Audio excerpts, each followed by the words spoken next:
nosotros en nuestra propia existencia nos movemos ante lo imprevisible.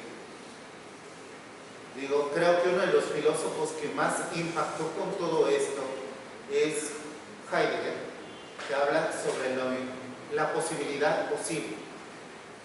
Básicamente, la posibilidad posible es lo imprevisible.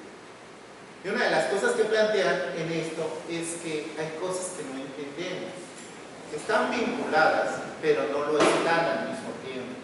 Una de las teorías con las que surge todo este discurso de la teoría del caos es el efecto mariposa.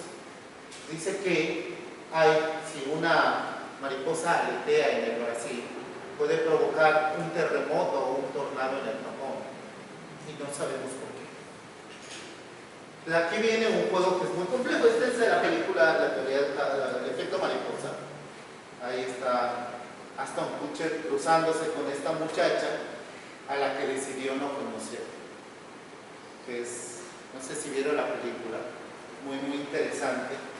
Él tenía un poder que había heredado su padre, en el cual podía cambiar las cosas. Las describía las cosas y podía ver el pasado y se daba cuenta de que había hecho mal y podía cambiar las cosas. Entonces, no sé, hay varias escenas, ¿no? En una de ellas, él viaja al pasado y se acuerda de cómo el papá de una muchachita a la que él quiere muchísimo, que está toda la vida con él, les tomaba fotografías desnudos y vendía pornografía infantil. Entonces algún rato él regresa y le dice, ya tápate los oídos, y le dice, eres una bestia, ¿cómo haces esto con tu hija? No puedes ser así, eres un mal padre, mejor ¿por qué no te preocupas de tu hijo que es un salvaje? Y entonces, claro, todo el futuro cambia. Y entonces se encuentra en un futuro totalmente alterno. En este futuro alterno, él está muy bien, con la hija y todo, pero el hermano al que le dijo de que se preocupe, se vuelve un tipo súper salvaje, rebelde, porque ha sido totalmente controlado. Y cómo cambió la cosa, ¿no? Entonces trata de cambiar eso, vuelve al pasado y otra vez aparece, dice, sin piernas me parece, ya se ponen una bomba, está ya todo sin manos, sin piernas, no sé. Cada vez que trata de cambiar ese pasado, produce otras cosas. Y cada vez que viaja otra vez a tratar de cambiar, produce otras cosas. Hasta que finalmente decide que mejor viaja al pasado y evita conocer a esta muchacha.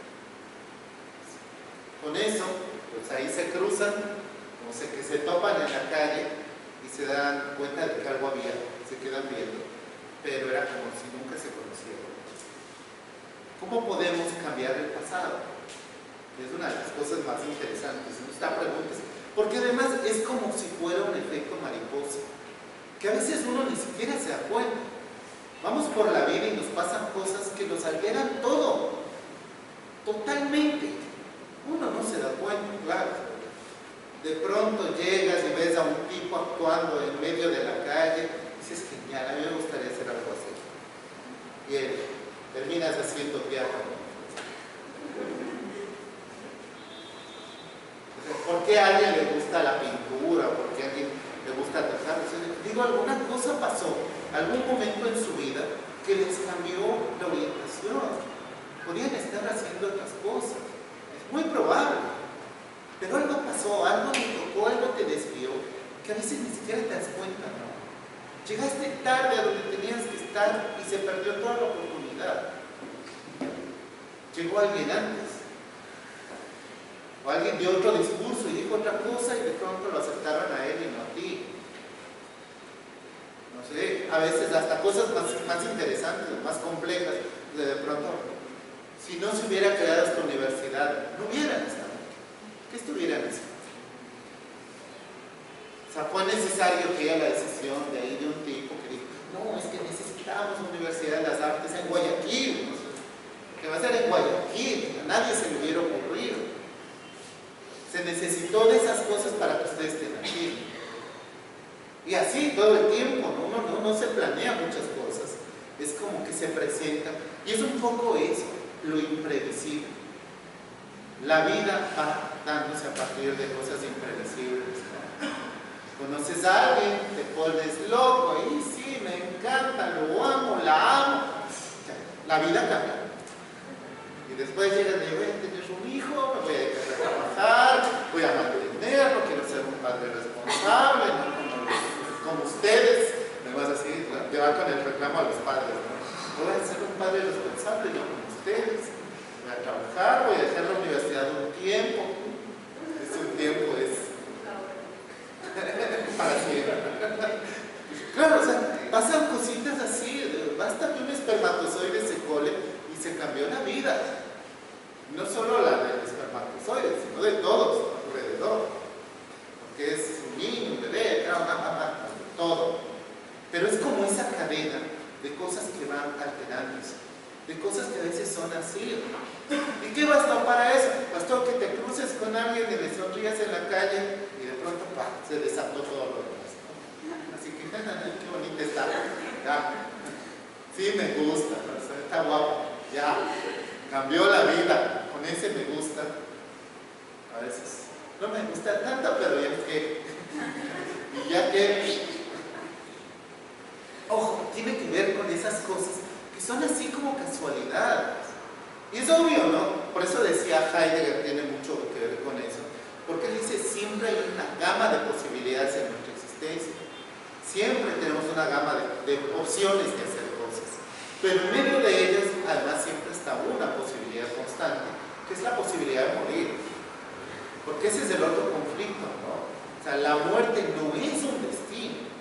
La muerte no es algo que va a llegar a los 80 años, aunque claro, siempre lo imaginamos así, ¿no? A los 90, 100 años, ¿quién más quisiera todavía? 120, yo no sé para qué vivir tantos años, qué aburrimiento. Pero digamos 80 promedio, ¿no? Pero no es cierto, o sea, hay gente que muere a los 3, a los 5, a los 8, a cualquier edad. No es que está previsto, no es que tiene que ser así, es imprevisible, es algo que no podemos prevenir, es algo que no podemos controlar además. Claro, creemos que podemos, pero no es cierto. No sé, un rato les contaba yo a unos alumnos, tenía una alumna que llegó así a la clase y dijo, profe, no me puedo quedar, tengo que irme, solo venía a avisarte que mi papá se murió anoche.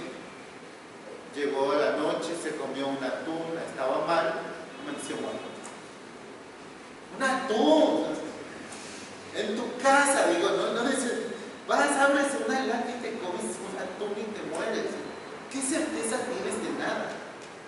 ¿Qué seguridad? Vas en el carro, se pone la verde, avanzas, viene un tipo que era daltónico. No vio la roja. Es posible, Dios, pasa todo el tiempo. Y otras cosas más graves, ¿no? Tiembla la tierra, todo el mundo a las 3 de la mañana en pijama, desesperados ahí. ¿No les ha pasado? Eso fue el que salió corriendo y el que se quedó dormido, pasó el temblor, el terremoto, pasó algo y está vivo. Claro, sí, de pronto sales corriendo, te cae un cable eléctrico y te mueres. Pues te quedas adentro durmiendo. También, es que sí, claro, creemos que podemos protegernos y que podemos tener seguridad de algo. Y en la vida no hay seguridad de nada. De nada en absoluto. Porque todo es caos. En realidad, lo que queremos nosotros es tratar de afianzarnos a algo, ponernos seguridad en algo, tener ciertas certezas para tener un orden y vivir con cierta tranquilidad. Porque nos atemoriza el reconocer que no sabemos nada, que no tenemos control, que no podemos controlar las cosas. Quisiéramos tener así, tú haces esto, tú llegas a tal hora, tú cumples con esto. Quisiéramos tener un control sobre el mundo, pero no podemos, ni sobre nosotros. Amaneces con dolor de estómago y se fregó toda la vida planeada. A ver, dile a tu cuerpo que no le duela. Dile, pues, no se puede. Dile a tu cuerpo, no envejezcas. Ajá, sí, claro. No tenemos control ni de nosotros mismos. ¿Qué decías? Que a veces tú puedes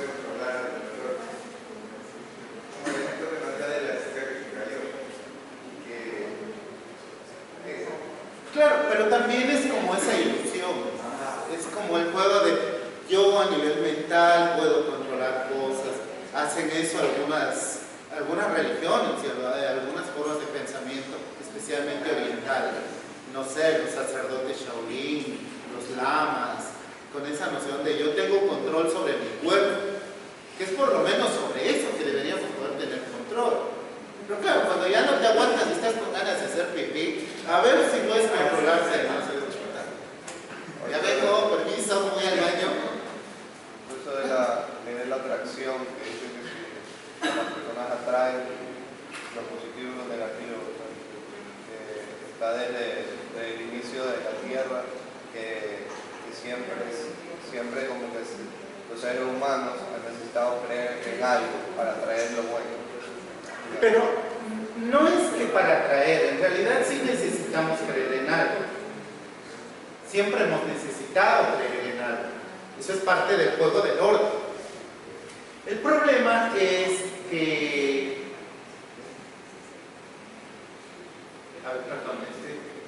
El problema es que no solamente tiene que ver con que necesitamos creer en algo, es un poco cómo eso nos daría un control sobre las cosas. Es como tener así, no, yo comprendo cómo funciona, ¿no?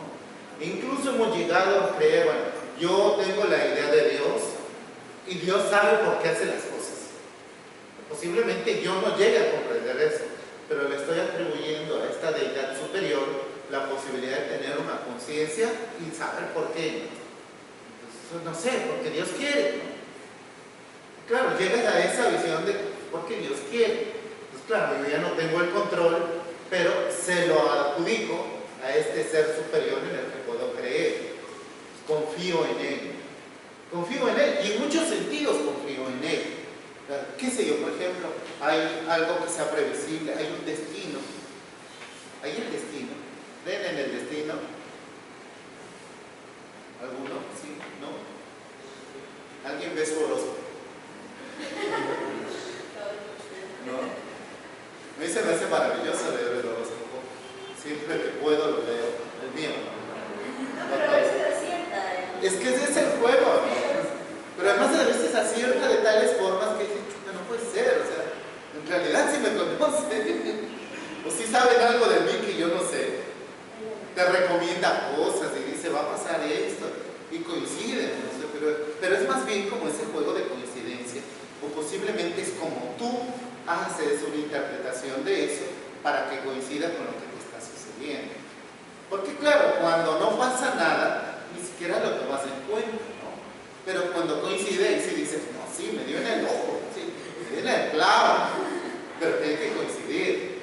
Pero eso es azaroso, en realidad eso es azaroso. Y a veces lees lo que tú quisieras que leer, ¿no? Tú lees así como lo que tu conciencia te está diciendo y eso interpretas. Ah, sí, eso debería ser. Pero es parte de este juego, ¿no? De ahí, el otro problema es casi como que hay un destino, ¿no? Mi destino es que yo sea un gran artista ecuatoriano. Ah, genial, ¿no? Mucha gente sigue pensando en el destino y creyendo que hay un destino y que las cosas están predestinadas. Mucha gente dice, es que por algo pasó. Ese por algo pasó. Por algo pasan las cosas.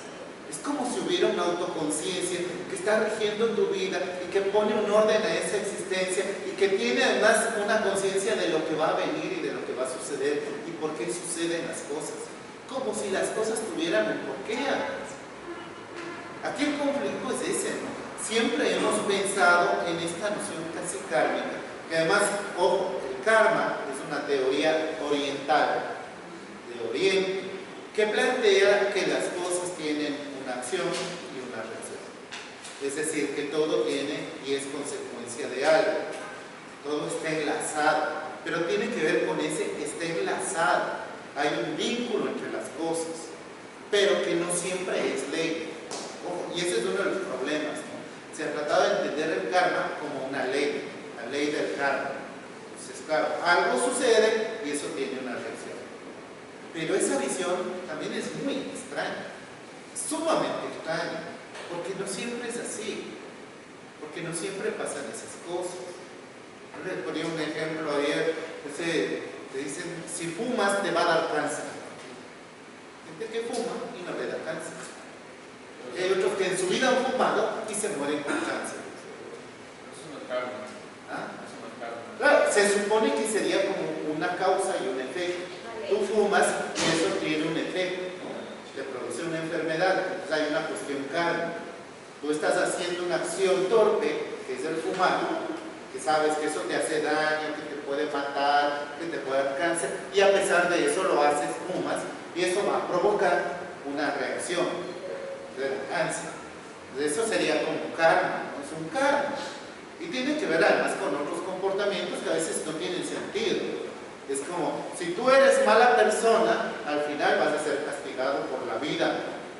Por la vida, así como una autoconciencia que dice, este era malo, hazle tal cosa. La vida. Lo cual tampoco tiene sentido. Bruce Lee decía una frase que a veces me hace maravillosa, ¿sí?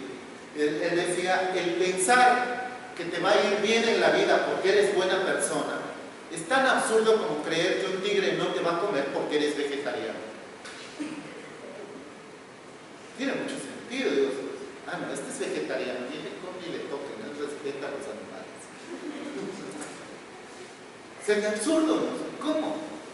Porque además es creer que hay como una justicia divina, que es otra de las cosas que nos hemos metido en la cabeza. Como que hay una justicia divina que se encarga de los males. Este es malo, te va a ir mal en la vida. Algún rato va a pagar. Pues claro, es como nuestra esperanza de que como somos incapaces de nosotros hacer justicia, la vida se encargue de ellos, ¿no? Ya la vida se encargará. Pero tampoco funciona. ¿Qué es el otro problema, no? Las cosas no siempre funcionan como nosotros queremos. No nos funcionan. Constantemente estamos ante un conflicto en el cual los procesos son sumamente complejos e incomprensibles. No tenemos siquiera una conciencia de lo que hacemos. Y a veces es extraño, pero no nos damos cuenta que cambiamos también el pasado, así como podríamos cambiar el futuro. Entonces, si cambiamos el comportamiento, posiblemente se van a producir otras situaciones y otras cosas. Pero también el cómo entendemos el pasado, cómo lo construimos, cómo lo interpretamos, puede transformar lo que estamos viviendo en el presente. Este juego de líneas de tiempo, además, es también una visión de orden. Pero tiene que ver con cómo comprendemos el mundo, ¿no? Es decir, nuestros propios límites. El orden, el equilibrio, la estabilidad se ha tratado de construir a través de esta absoluta entropía, un grado de desorden y de caos que existe en la misma naturaleza y constituye el segundo principio de la termodinámica. Es como todo tiene una reacción, el cual puede definirse como el desorden inherente a un sistema. Este principio nos dice que a cada instante el universo que nos rodea se hace más desordenado, se deteriora y toma una dirección inexorable hacia el caos. Y un poco también en esta visión está el hecho de que, claro, cada vez que entendemos que las cosas están fuera de nuestro control, renunciamos de alguna manera a controlarlas. Alguna vez escuchaba una frase que decía, yo cuando era joven quería cambiar el mundo, pensaba que el mundo se podía cambiar, podía hacer revoluciones, se podía transformar todo. Con el paso del tiempo, pues dije, no, el mundo es demasiado grande, vamos a tratar por lo menos de cambiar el país, este país se puede cambiar, vamos a hacer un país mejor. Después de unos cuantos años, pues ya los límites se vuelven más cortos, por lo menos cambiemos la ciudad. La ciudad puede cambiar, es una ciudad muy bonita, y luego dices, no, por lo menos en mi familia, digo, es que no puedo cambiar el mundo ni el país, cambiar mi familia, que la familia funcione bien, tenemos que hacer reuniones, llevarnos bien, ser solidarios, algo así. Pues terminas diciendo, no, pues por lo menos puedo cambiar yo, no puedo cambiar. Sí. Por lo menos yo podría cambiar, ser distinto. Claro, es como estos límites donde descubres que es imposible cambiar las cosas. Las personas terminan resignándose a reconocer que no tienen la capacidad de transformarlo todo y que sus límites son mucho más cerrados. Claro, aquí aquí el problema es si eso debería frustrarnos o no. ¿Hasta dónde? Porque aquí el problema es que el caos ha sido una frustración. Y el caos debería ser como nuestro espacio de liberación, de creatividad. Y eso no es los juegos, ¿no? Esto del Max a mí se me hacía muy interesante. Vean esto que es además parte de este querer poner en orden las cosas. ¿Qué pasó?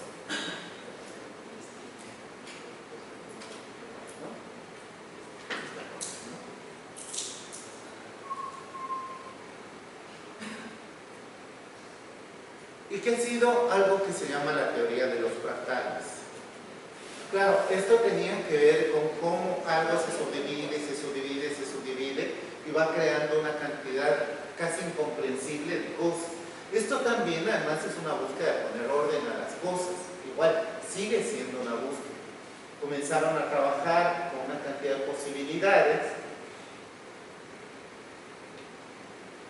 y de ampliaciones que se reducen y se reducen, cada vez son más adentro y más adentro.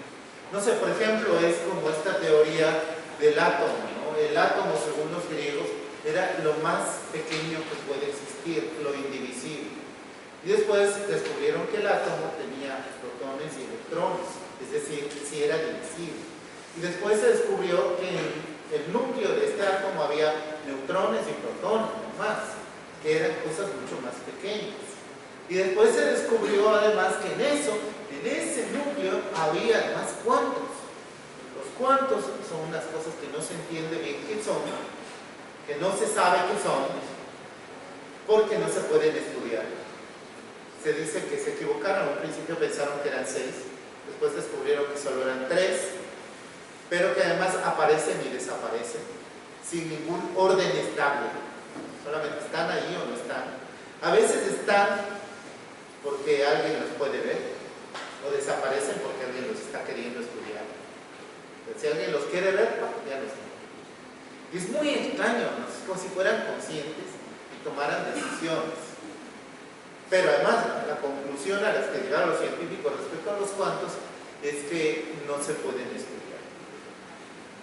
No se sabe cómo existen si no se pueden estudiar. Pero ahí están, y de ahí ha salido además toda esta teoría cuántica, de esa visión de los cuantos, pero tiene que ver además como estos fractales que ponen en crisis las estructuras tradicionales del conocimiento, ¿no? Pero los fractales pues ponen en crisis porque va más y más y más y más adentro. Es como estas muñequitas rusas, las matrushkas, que abres y hay otra dentro, y le abres y hay otra dentro, y abres y hay otra dentro, y pareciera ser que eso va hacia el infinito, ¿no? De hecho, lo estamos viendo en las películas de ciencia ficción. El hombre hormiga se mete en la dimensión cuántica y hay todo un universo allá adentro. Claro, es otro universo hacia lo micro, que tal vez es tan grande como este universo que no podemos entender hacia lo macro, más, porque además está compuesto o está existiendo dentro de lo macro, ¿no? Ese universo micro existe dentro de lo macro. Y claro, además está lo otro, ¿no? Nuestras interpretaciones de valor, de estructuras, parámetros que varían en cuanto a teorías prácticas, temporales, espaciales, a las bellas artes, a la artesanía. ¿Cómo hemos organizado nuestra visión de las artes? Un poco les ponía esto ayer porque tiene que ver con las clasificaciones que hacemos, ¿no? Las clasificaciones de las artes han sido complejísimas, han sido múltiples. El hecho de llamarles bellas artes, no. El hecho de que sean plásticas, aplicadas, o artes visuales, o bellas artes. O sea, esto ha ido cambiando también en concepciones. En unos momentos ha estado, no ha estado unas u otras. En ciertos momentos la arquitectura se valoraba, en otros momentos las artes menores. También es clasificación, eso de mayores, menores. Es poner orden a todas las cosas. Acá igual está lo de artes mayores y menores, las plásticas, las músicas. Fíjense, son muchas formas de clasificar estas artes y todas son válidas o no, dependiendo para qué se usan, dependiendo qué querramos hacer con esto, ¿no? Igual las clasificaciones de historia del arte. Luego un rato les decía, ¿no? Los sílabos, por ejemplo, aquí en esta universidad se hacen casi con autorización individual, es que se supone que tienes una idea de qué deberían ver los alumnos y los profesores deciden qué quieren enseñar de todo eso o qué necesitan saber. Alguien necesita o decide que es importante que sepan tal cosa y que otras cosas no. Porque además igual, si estamos viendo esto en 16 clases, en medio de ellos de exámenes, evaluaciones, y el IE y esas cosas, y claro, o sea, te quedas ante la conciencia muy clara de que en 16 clases no se puede abarcar todo. Pues, ¿qué se hace? Se selecciona. Esto sí es importante, esto no. ¿Quién selecciona? Alguien está poniendo orden en el propio proceso de conocimiento. Y de ahí que ustedes además decidan, esto sí me interesa, esto no, ya es otra cosa, ¿no? Porque también hacen su propia selección de que sí, que no, que les interesa, que deberían saber o que no les parece importante y lo dejan de lado. Entonces, esto es sumamente complejo, ¿no? Es complejidad total. Varias, muchas formas de ordenar y organizar, de entender, de ver. Y posiblemente por eso surgen cosas como esto. ¿Se acuerdan qué obra es? A ver, para el examen. La serie de la catedral. ¿Qué catedral? Ah, ¿de quién es?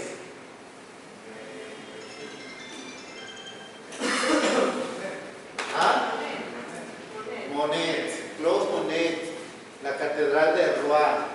Pintó 26 veces esta catedral en diferentes momentos, tiempos, y vean, ¿no?, cómo está viendo lo mismo desde diferentes momentos, y eso implica formas distintas de ver y de representar, colores distintos, posiciones distintas, pero es impresionante el cómo una misma cosa puede ser vista desde diferentes ángulos.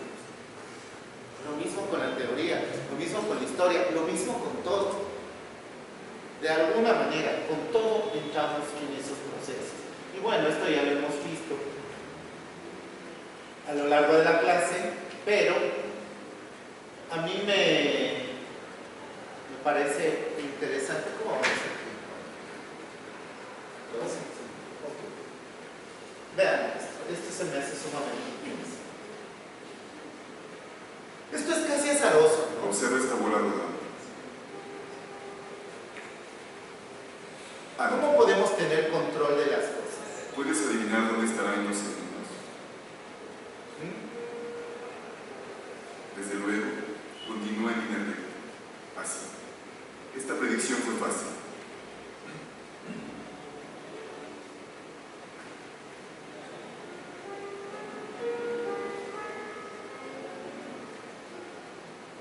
Ahora ya no lo será.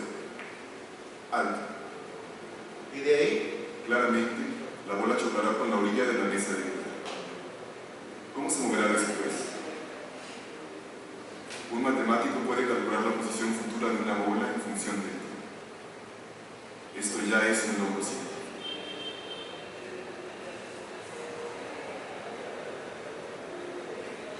Incluso podemos calcular qué pasa cuando dos bolas chocan.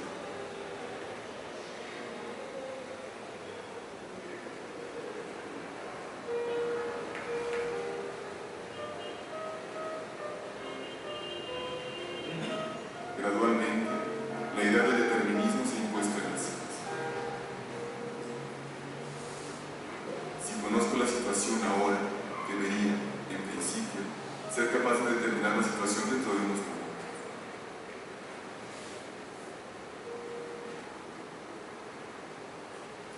Aquí, por ejemplo, ¿cuál será la trayectoria de la bola blanca? En el billar, el jugador debe tocar las dos bolas con su propia bola.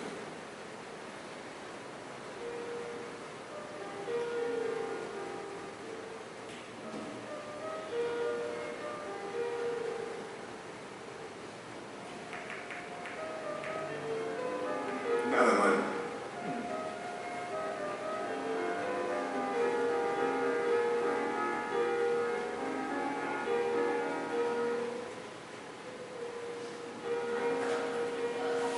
¿Y aquí qué sucederá? Nada mal tampoco.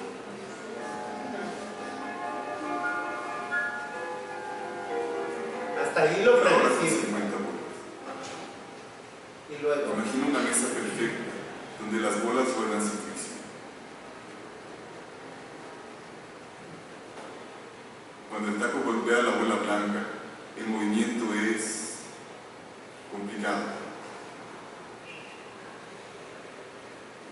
¿Podemos predecir este movimiento? Desde luego, la computadora que calculó estas imágenes lo hizo, pero hizo muchos cálculos. Las bolas siguen trayectorias lineales y rebotan las unas con las otras. Hay muchos rebotes, pero si esperamos lo suficiente o si calculamos muy rápidamente, podemos predecir la trayectoria paso a paso, choque tras choque. La computadora podría fácilmente calcular la posición de la bola blanca dentro de, por ejemplo, una hora, pero haría más cálculos de los que puede hacer un ser humano. Predicción, sí, en principio, pero en la práctica.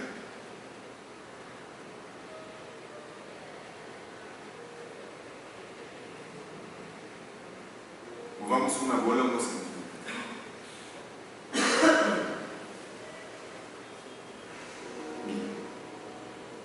Las dos mesas son casi idénticas, pero cambió un poco la posición de una de las bolas.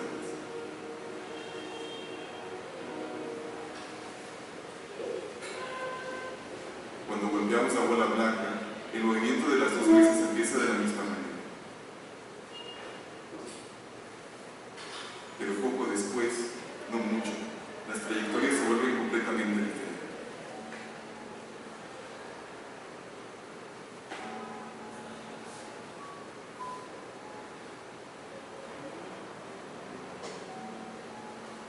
Cambió totalmente con el movimiento mínimo. Si quiero predecir la trayectoria futura de la bola blanca, puedo hacerlo. Pero necesito saber con detalle las posiciones de todas las bolas de la mesa, y son demasiadas. Cualquier incertidumbre sobre una sola bola destruirá toda esperanza de determinar el futuro.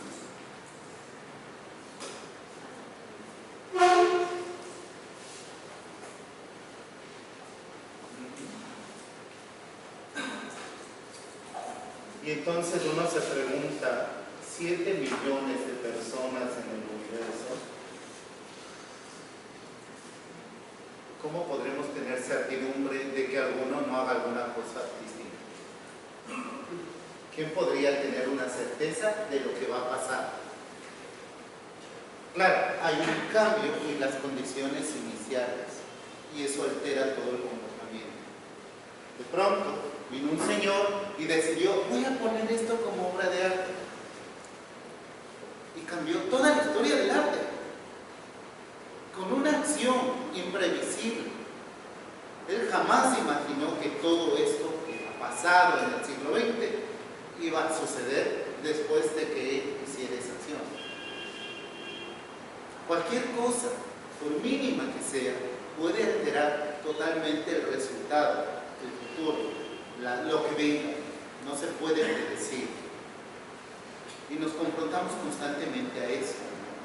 Alguien decide no, mejor vota por este, cambia su voto y todo puede ser distinto. No puede cambiar. Estamos ante ese juego de lo imprevisible. Esa es una de las cosas importantísimas en todo esto. Todo es imprevisible. No se puede tener un control total. Y nadie puede saber lo que puede suceder. Digo, aquí hay ¿cuántos alumnos en esta universidad? Aproximadamente 1.800, van para 1.800 alumnos. Que uno cambie algo, decida hacer algo distinto, podría cambiar todo lo que sea o sucede en el futuro.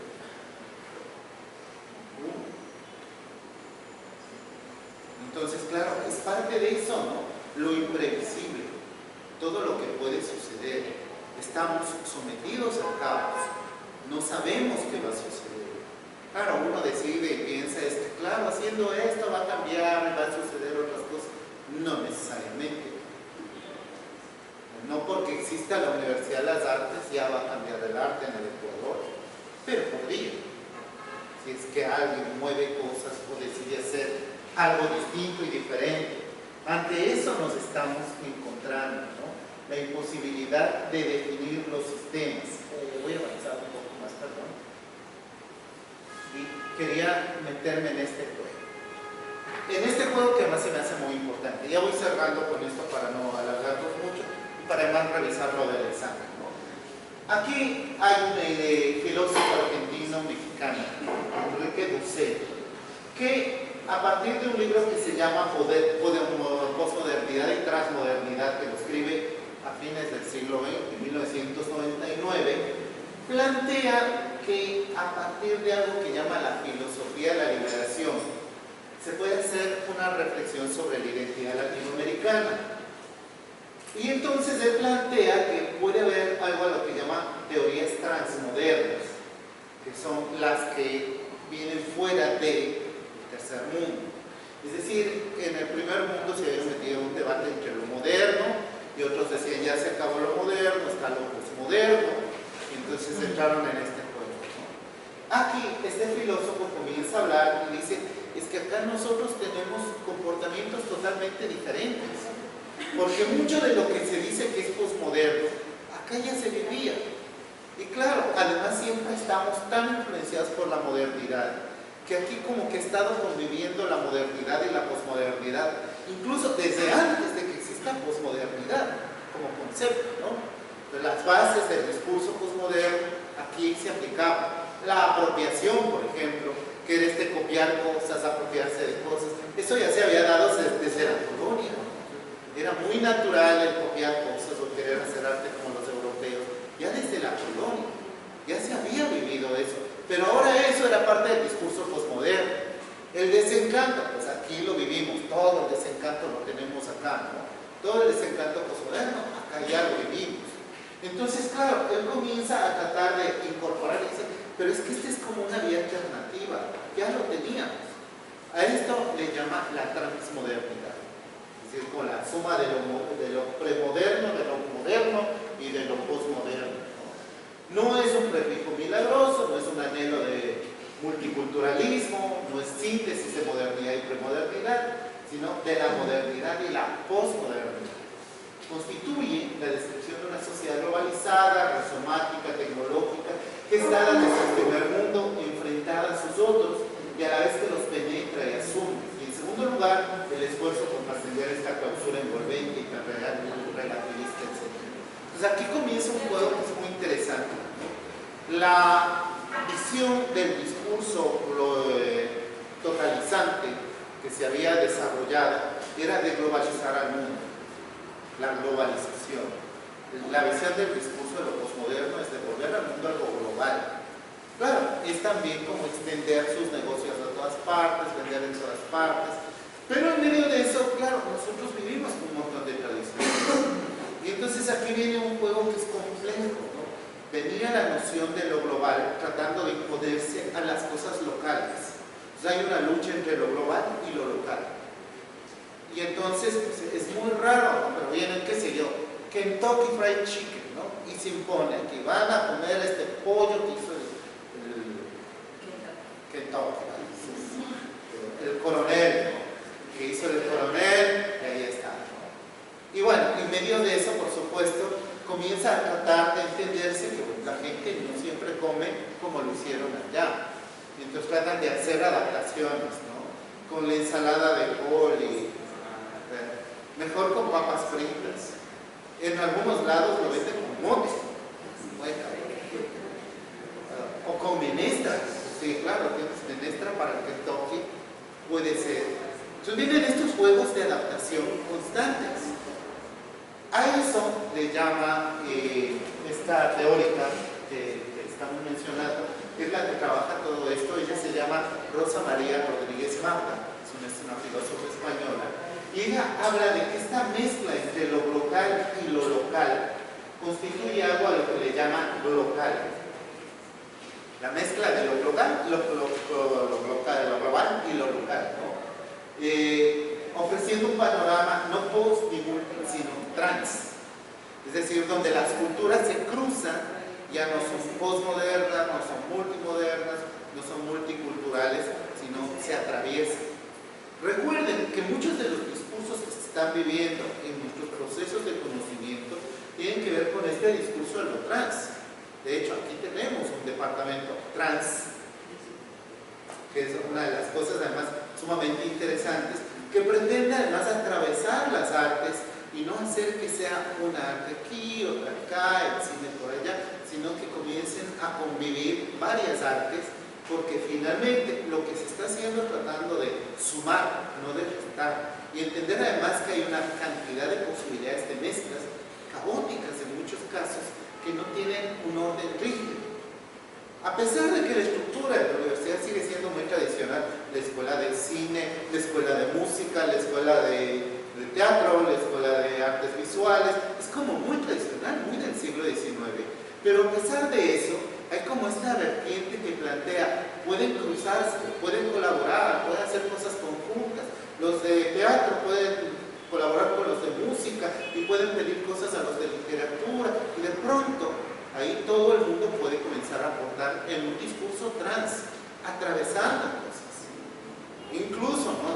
Aquí están, se conocen de una carrera y de otra, pero igual para proyectos de tesis, para proyectos de trabajo, es fácil, ¿no? O sea, necesito, a ver, para hacer la película, necesito a alguien que escriba, voy con los de literatura, dame un cuento, necesito algo así, y podría comenzar a darse esos procesos de atravesar y no solamente de discriminar y separar, ¿no?